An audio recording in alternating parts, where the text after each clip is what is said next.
بسم اللہ الرحمن الرحیم۔ السلام علیکم ناظرین کرام، نئی ویڈیو میں آپ کو خوش آمدید کہتے ہیں۔ پاکستان کی تاریخ میں ایک بڑی آئینی جنگ کا آغاز ہو چکا ہے اور اس سب کے اندر اب بہت سے سٹیک ہولڈرز کے لیے ایک فیصلہ کن مرحلہ آ چکا ہے اور ایک ایسا موقع آ چکا ہے اس فیصلہ کن جنگ میں جہاں پر انہیں کسی نہ کسی سائٹ پر کھڑے ہونا ہے۔ کسی سیاستدان کے ساتھ نہیں، بلکہ ایک جانب آئین کی بالادستی ہوگی اور دوسری جانب آئین کی کھلم کھلا خلاف ورزی اور آئین کے پڑخچے اڑانے کا عمل۔ اس سب میں توہین عدالت کی ایک بہت بڑی درخواست دائر کی گئی ہے۔ عمران خان بمقابلہ طاقتور، ہلکے اور فیصلہ ساز اب یہ آغاز ہونے جا رہا ہے، جبکہ سب نظریں پاکستانی عدلیہ پر ہیں اور یہ سب نظریں پاکستانی عدلیہ پر دیکھ کر مریم نواز نے بھی یلغار کر دی، اور یہ یلغار بڑی اہم ہے، یہ ویل ٹائمڈ ہے، کیونکہ اب جو صورتحال ہے وہ انتہائی تشویشناک ہونے والی ہے۔ میں یہ ساری ڈیولپمنٹس آپ کے سامنے رکھوں گا، لیکن اس کے ساتھ ہی ساتھ کچھ اور بڑی پولیٹیکل اپڈیٹس ہیں۔ ایک جانب تو جو پاکستان کے اندر معاشی حالات ہیں وہ، اور سابق وزیر خزانہ شوکت ترین کی گرفتاری کی منظوری تو دی گئی ہے، لیکن اب اس کے خلاف بغاوت کے مقدمے کے حوالے سے ایک اپڈیٹ ہے، اور عمران خان کی مختلف کیسز کے اندر جو ضمانتیں چل رہی ہیں، جو کیسز چل رہے ہیں، کہیں پر توشہ خانہ، کہیں پر فارن فنڈنگ، کہیں پر خاتون جج کو دھمکانے کے کیسز، ان کیسز کے حوالے سے بھی کچھ اپڈیٹس اور کچھ ڈیولپمنٹس ہیں جو میں آپ کے سامنے رکھوں گا۔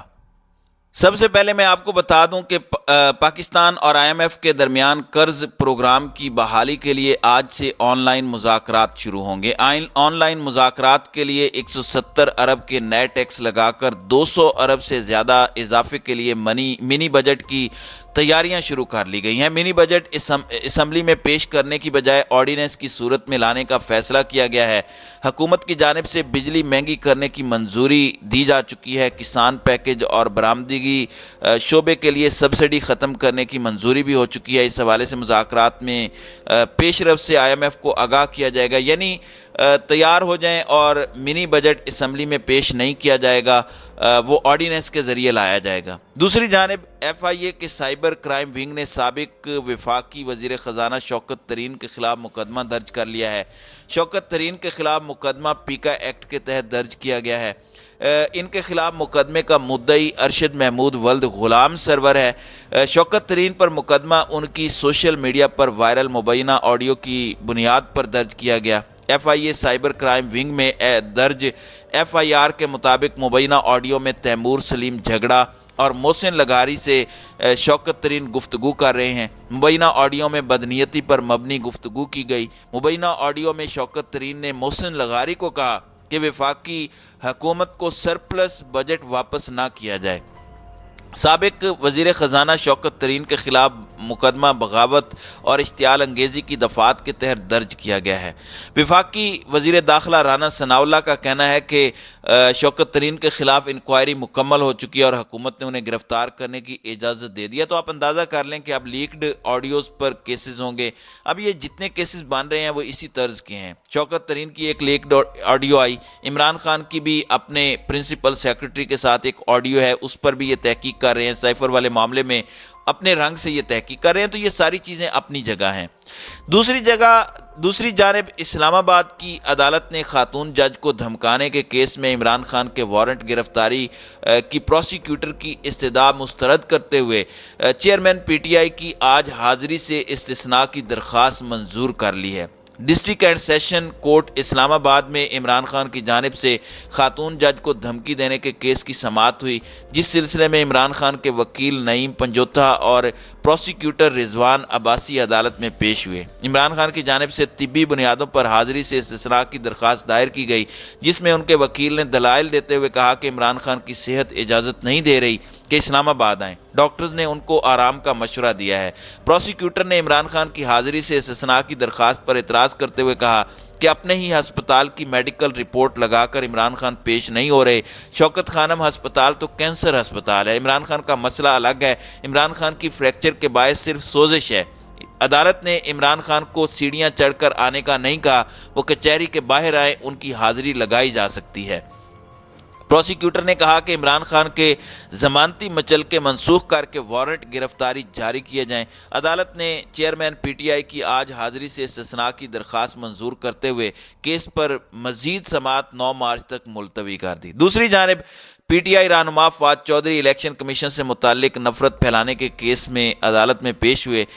اسلام آباد کی سیشن عدالت میں فواد چودھری سے متعلق کیس کی سماعت ہوئی، جس میں پی ٹی آئی رہنما اپنے وکلاء علی بخاری اور فیصل چودھری کے ہمراہ پیش ہوئے۔ فواد چودھری نے عدالت کے جج سے مکالمہ کیا کہ حاضر ہیں جناب، جس پر عدالت نے وکلاء سے سوال کیا کہ مقدمے کا چالان جمع ہوا، اس کی کچھ تفصیلات ہوئیں، اور پھر دوران سماعت فواد چودھری نے جانے کی اجازت دے دی اور کہا کہ کیس کی اگلی تاریخ تفتیشی افسر کے پیش ہونے پر دیں گے، یعنی کیس تو ہوتا کوئی نہیں ہے، بعد میں انہوں نے بنا دینا ہوتا ہے۔ اب آ جاتے ہیں جو پاکستان کی ہسٹری میں ایک جو کانسٹیٹیوشنل بیٹل شروع ہونے جا رہی ہے۔ اگر الیکشن کمیشن پاکستان وہی کرتا ہے جو اس سے امید کی جا رہی ہے اور جن خدشات کا اظہار کیا جا رہا ہے، تو پاکستان تحریک انصاف ایک آئین کی بالادستی اور کانسٹیٹیوشنل سپرمیسی کی جنگ لڑے گی، اور اس میں بہت سے سٹیک ہولڈرز بھی ان کے ساتھ آن ملیں گے، یہ بھی میں آپ کو بتا دوں۔ اور وکلاء برادری جو کہ پاکستان کے اندر جب جب ایسی مومنٹ چلی ہے، وکلاء برادری نے اپنا کردار ادا کیا ہے، پاکستان کے اندر ایک نظام ہلا ہے، اور اس مرتبہ بھی پاکستان تحریک انصاف کے رہنما فواد چودھری نے یہ بات کی ہے کہ الیکشن کمیشن کے اوپر ہم اربوں روپے خرچ کرتے ہیں، اگر الیکشن کمیشن وقت پر انتخابات نہیں کراتا تو آئین کی خلاف ورزی کرے گا۔ الیکشن کمیشن میں ہائی کورٹ کے فیصلے پر عمل درآمد نہیں ہو رہا، ہم جیل بھرو تحریک کے لیے تیار ہیں، الیکشن کے لیے یہ لوگ تیار نہیں ہیں، موجودہ حکومت عمران خان کو روکنے کی کوشش کر رہی ہے۔ فواد چودھری کا کہنا تھا کہ آج غداری کیس میں پیشی تھی، ابھی تک پولیس چالان پیش نہیں کر سکی، چالان پیش کریں تاکہ ہمیں بھی پتہ چلے کہ ہم نے غداری کیا کی ہے، اگر میں غدار ہوں تو میرے سارے ووٹرز بھی غدار ہیں۔ دوسری جانب میں آپ کو بتا دوں کہ ایک بہت بڑی ڈیولپمنٹ ہوئی ہے، وہ یہ ہے کہ پنجاب اسمبلی کا انتخابی شیڈیول جاری نہ کرنے پر توہین عدالت کی کارروائی کے لیے عدالت سے رجوع کیا گیا۔ تفصیلات کے مطابق لاہور ہائی کورٹ میں پنجاب اسمبلی کا انتخابی شیڈیول جاری نہ کرنے پر توہین عدالت کی درخواست دائر کی گئی۔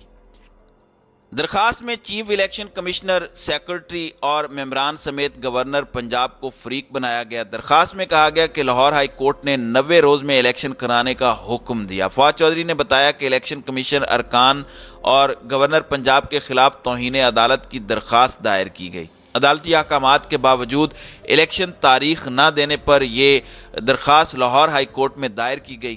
اظہر صدیق ایڈوکیٹ نے انتخابات کی تاریخ نہ دینے پر یہ درخواست جمع کرائی۔ ظاہری بات ہے، میں سمجھتا ہوں کہ مریم نواز کا جو حملہ ہے اداروں کے اوپر، عدلیہ کے اوپر، اور ایک عدالتی جنگ جب اس کا آغاز ہونا ہے اور کانسٹیٹیوشنل سپرمیسی کے لیے اور کانسٹیٹیوشن کو تار تار ہونے سے بچانے کے لیے جس جنگ کا آغاز آج باضابطہ طور پر ہوا ہے اور بڑی درخواست دائر کی گئی ہے، اس کے اوپر اب مریم نواز نے بھی کمر کس لی ہوئی ہے، اور وہ بھی اس کے اندر اداروں کو اپنے حساب سے بلیک میل اور پریشرائز کرنے کے ٹیکٹکس اپنائیں گی۔ آپ بلکہ اظہر صدیق کی گفتگو سنیں جو انہوں نے عدالت کے باہر کی ہے، یہ ذرا سنیے گا۔ پنجاب اسمبلی کے الیکشن کی تاریخ کا اعلان نہ کرنے کے خلاف لاہور ہائی کورٹ میں توہین عدالت کی درخواست دائر کر دی گئی ہے۔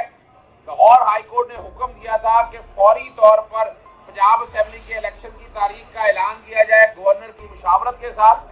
اسی وقت باقاعدہ نوٹسز دے دیے تھے ہم نے منیر احمد کی طرف سے الیکشن کمیشن کو بھی اور گورنر کو بھی، اور یاد رکھیے گا کل تک کا وقت تھا ان کے پاس، رات 10 بجے 14 جنوری کو اسمبلی تحلیل ہوئی تھی، اور اس کے بعد 29 دن کل پورے ہو چکے ہیں، آگے 61 دن کا پروسیس ہے جس میں 24 دن الیکشن شیڈیول کے ہیں، اور 7 دن کے اندر الیکشن کمیشن نے شیڈیول کا اعلان کرنا ہے۔